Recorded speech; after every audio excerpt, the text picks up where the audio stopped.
Hello friends, मेरा नाम ऋषभ है and welcome to my channel. और आज हम लोग इसमें बात कर देंगे। कई लोग मेरे से पूछते हैं कि सर ये वॉशिंग पाउडर कैसे बनता है, उसकी क्या क्वालिटीज़ होती हैं, कैसे उसका फॉर्मुलेशन बनता है और वॉशिंग पाउडर में हमको क्या क्या यूज़ करना चाहिए। तो मैं आज आपको बताऊंगा कि वॉशिंग पाउडर में हम लोग जो करते हैं उसको बेसिकली 6 पैरामीटर्स को लेते हैं। ये पैरामीटर्स क्या चीज़ होती है? पैमाने होते हैं जिसमें हम लोग वॉशिंग पाउडर को जज करते हैं। जो हमारा क्लाइंट है, जो हमारा कस्टमर है, जिसको हम वॉशिंग पाउडर को सेल कर रहे हैं, वो उसको हम कैसे जज करते हैं। तो अब इसमें हम लोग ने 6 पार्ट्स में वॉशिंग पाउडर के फॉर्मुलेशन को उसको डिवाइड किया हुआ है। इसमें आप देखेंगे कि वॉशिंग पाउडर के अगर हमको उस कस्टमर के उसके हिसाब से क्या चाहिए कि फोमिंग चाहिए, तो फोमिंग के लिए हमारे पास 2 केमिकल्स होते हैं। एक होता है ये एसिड स्लरी और हम लोग डालते हैं फोम बूस्टर। एसिड स्लरी जो होता है ये हमारा होता है एसिडिक इन नेचर। इसके ये मेन आइटम है। एसिड स्लरी और सोडे की रिएक्शन से बनता है वॉशिंग पाउडर, ठीक है। और ये फोम जो बूस्टर होता है एक तरीके से सपोर्टिंग आइटम है जो झाग को बढ़ा देता है। इसके बाद अपन लोग आते हैं कि हम लोग क्लीनिंग के आइटम्स यूज़ करते हैं। हमारे कस्टमर को क्या चाहिए होता है वॉशिंग पाउडर से? क्लीनिंग। तो क्लीनिंग में हम लोग क्या क्या यूज़ करते हैं कि सोडा ऐश जो मेन आइटम है, सोडे और स्लरी की कॉम्बिनेशन से वॉशिंग पाउडर बनता है, वह भी मैंने आपको बताया। सेकेंड आइटम जो होता है वो है सोडियम मेटासिलिकेट, जिसको हम लोग शॉर्ट फॉर्म में SMS भी कहते हैं। कि जैसे आपने देखा होगा कि कफ कॉलर जो होता है कि इसमें काला हो जाता है। क्यों हो जाता है? कि बॉडी के फैट निकलता है, पसीना निकलता है और उसमें हम लोग का डर्ट यहाँ पे चिपक जाता है। तो ये बहुत अच्छा आइटम है जो कफ कॉलर के मैल को साफ करने के लिए, सोडियम मेटासिलिकेट। इसके बाद अपन लोग यूज़ करते हैं TSP, ट्राई सोडियम फॉस्फेट। इसको हम लोग शॉर्ट में लिखते हैं TSP। ये हो गया SMS।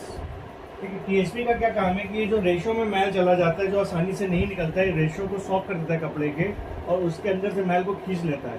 और जो एक बार मैल निकल के पानी में चला गया, ये वापस उसको कपड़े में जमने नहीं देता है। इसके बाद अपन लोग इसमें यूज़ करते हैं स्टेन रिमूवर। स्टेन रिमूवर का मतलब हो गया, स्टेन होते हैं जिद्दी दाग हटाने के केमिकल।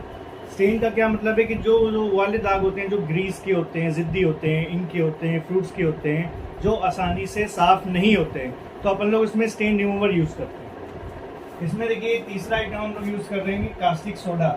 अब देखिए बहुत सारे लोगों का एक मानना ये है कि कास्टिक सोडा से सफाई होती है, लेकिन मैं आपसे अगर कहूँगा, अगर आप केमिस्ट्री के लेवल पे उसको पढ़ेंगे, अगर आप कास्टिक आपको हम दे दें, आप उसको छू नहीं सकते। उसका जो pH होता है वो 14 होता है, सबसे ज़्यादा होता है।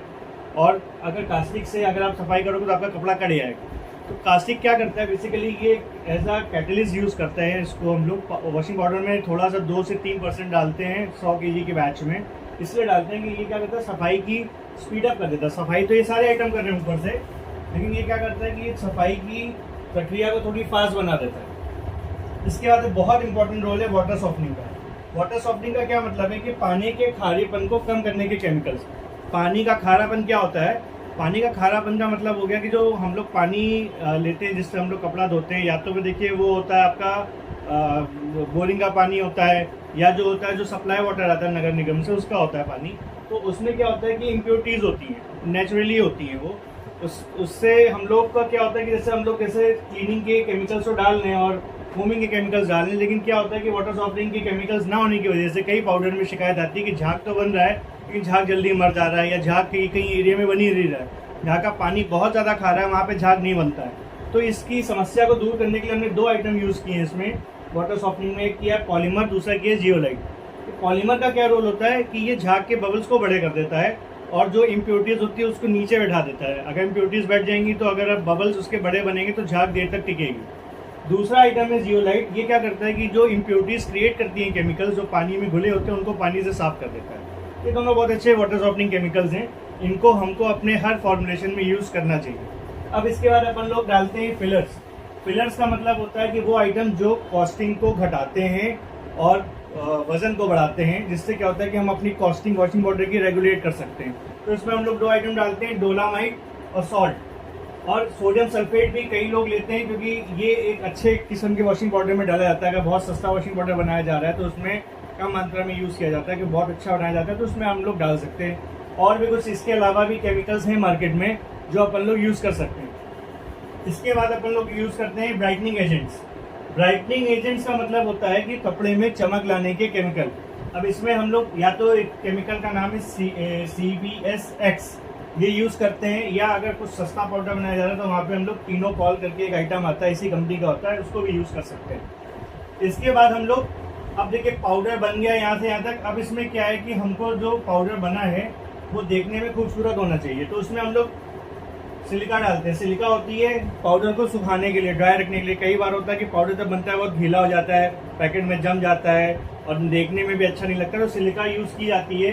ये बस 1 से 2% यूज़ की जाती है 100 किलो में, ताकि इससे क्या होगा पाउडर आपका ड्राई बने, फ्री फ्लो बने, जब आप उसको देखें तो देखने में खूबसूरत हो। तो उसमें फिर परफ्यूम ऐड की जाती है खुशबू के लिए। कलर्स डाले जाते हैं। कलर्स क्या होते हैं कि जो ग्रैनुअल्स होते हैं, आपने देखा होगा वॉशिंग पाउडर में ग्रीन, रेड, ब्लू कलर के उसमें ग्रैनुअल्स पड़े होते हैं, और भी कई मल्टी कलर्स के लोग यूज़ करते हैं ग्रैनुअल्स। ये देखने में खूबसूरती भी बढ़ाते हैं, और कुछ ग्रैनुअल्स ऐसे होते हैं कि जो सफाई में और झाग बढ़ाने में भी काम करते हैं। उनके बारे में फिर हम कभी किसी और वीडियो में बात करेंगे। उसके बाद कई लोग इसमें कलर भी डालते हैं, जैसे आपने कई वॉशिंग पाउडर देखे होंगे मार्केट में, ग्रीन कलर का भी आता है, ब्लू कलर का भी आता है, पिंक कलर का भी आता है, और भी वेरियस कलर के भी अवेलेबल है, एरिया टू एरिया वेरी करते हैं। तो ये अगर आप देखेंगे पूरे चार्ट को, तो यहाँ से यहाँ पे हमने जितने भी आइटम्स हैं उनको हमने 6 पैरामीटर्स में डिवाइड कर दिया है। और एक वॉशिंग पाउडर को अच्छे से अच्छा, जिसको हम लोग कहते हैं सद्गुण संपन्न वॉशिंग पाउडर, जो हर एक पैमाने में काम करे, हर एक एरिया में काम करे, हर एक पानी में काम करे, हर एक कस्टमर के हिसाब से हो, जिसको मासेस को पसंद आने वाला वॉशिंग पाउडर अगर अपन लोग बनाएंगे, तो ये 6 पैरामीटर्स हम लोग लेके चलेंगे। और इन 6 पैरामीटर्स में अगर आप देखेंगे तो हम लोग 15 आइटम्स को यहाँ पे यूज़ करते हैं वॉशिंग पाउडर बनाने में। अब एक सवाल यहाँ पे बहुत सारे लोगों का आता है कि सर 15 आइटम यूज़ करेंगे, 15 आइटम तो बहुत ज़्यादा हो जाते हैं, अगर अपन लोग 15 आइटम यूज़ करेंगे तो हमारी कॉस्टिंग बहुत ज़्यादा चली जाएगी। तो मैं आपको ये बताना चाहता हूँ सर कि आप 15 आइटम यूज़ करो, 8 आइटम यूज़ करो, 2 आइटम यूज़ करो, 10 आइटम यूज़ करो या 50 आइटम यूज़ करो, वॉशिंग पाउडर हमेशा बनता है एक पर्टिकुलर कॉस्ट पे। उसकी बनाने की लागत सेम होती है और बेचने की लागत भी सेम होती है, ठीक है। तो आप 15 आइटम डाल के भी आप 20 रुपए किलो का वॉशिंग पाउडर बना सकते हो, 25 रुपए किलो का बना सकते हो, 30 रुपए का बना सकते हो, और 8 से 10 आइटम डाल के भी इतने का बना सकते हो। तो आपकी लागत नहीं बढ़ रही है, आपकी कॉस्टिंग नहीं बढ़ रही है, लेकिन फर्क कहाँ आएगा? फर्क आएगा क्वालिटी में। अगर आप 15 आइटम यूज करोगे तो उसकी क्वालिटी इंप्रूव होगी। क्वालिटी कैसे इंप्रूव होगी? अगर आप आइटम नहीं डालोगे तो काम नहीं होगा। अब कैसे देखिए क्वालिटी इंप्रूव होती है? क्वालिटी इंप्रूव होती है फोमिंग की। अगर आप इसमें से ये आइटम ले लेंगे, फोम बूस्टर को नहीं लिया आपने, ये सोडा ले लिया, मेन आइटम ले लिया, प्लास्टिक मेन आइटम ले लिया, पॉलीमर इसको नहीं लिया, इसको नहीं लिया, इन सबको बीच के नहीं लिया, इनको लेना ज़रूरी है, इनको भी लेना ज़रूरी है, इनमें से आपने परफ्यूम ले लिया और ये दाना ले लिया।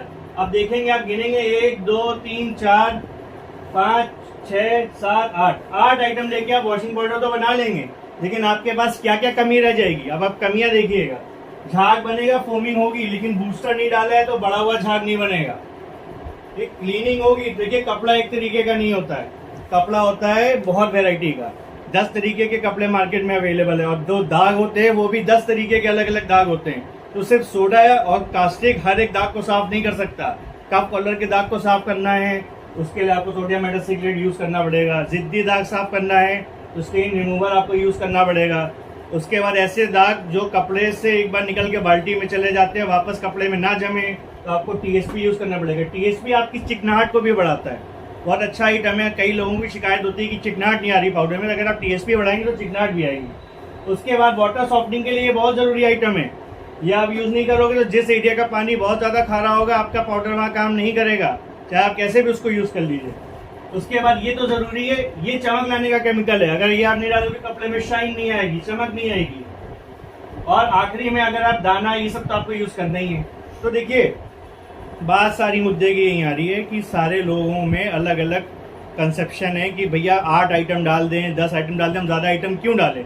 ज़्यादा आइटम आप इसलिए डालिए क्योंकि जो आपका वॉशिंग पाउडर हम लोग बना रहे हैं वो हर एक यूज़र को देखकर, हर एक एरिया को देखकर, हर एक ग्राहक की ज़रूरत को देख के बनाया जा रहा है, ठीक है।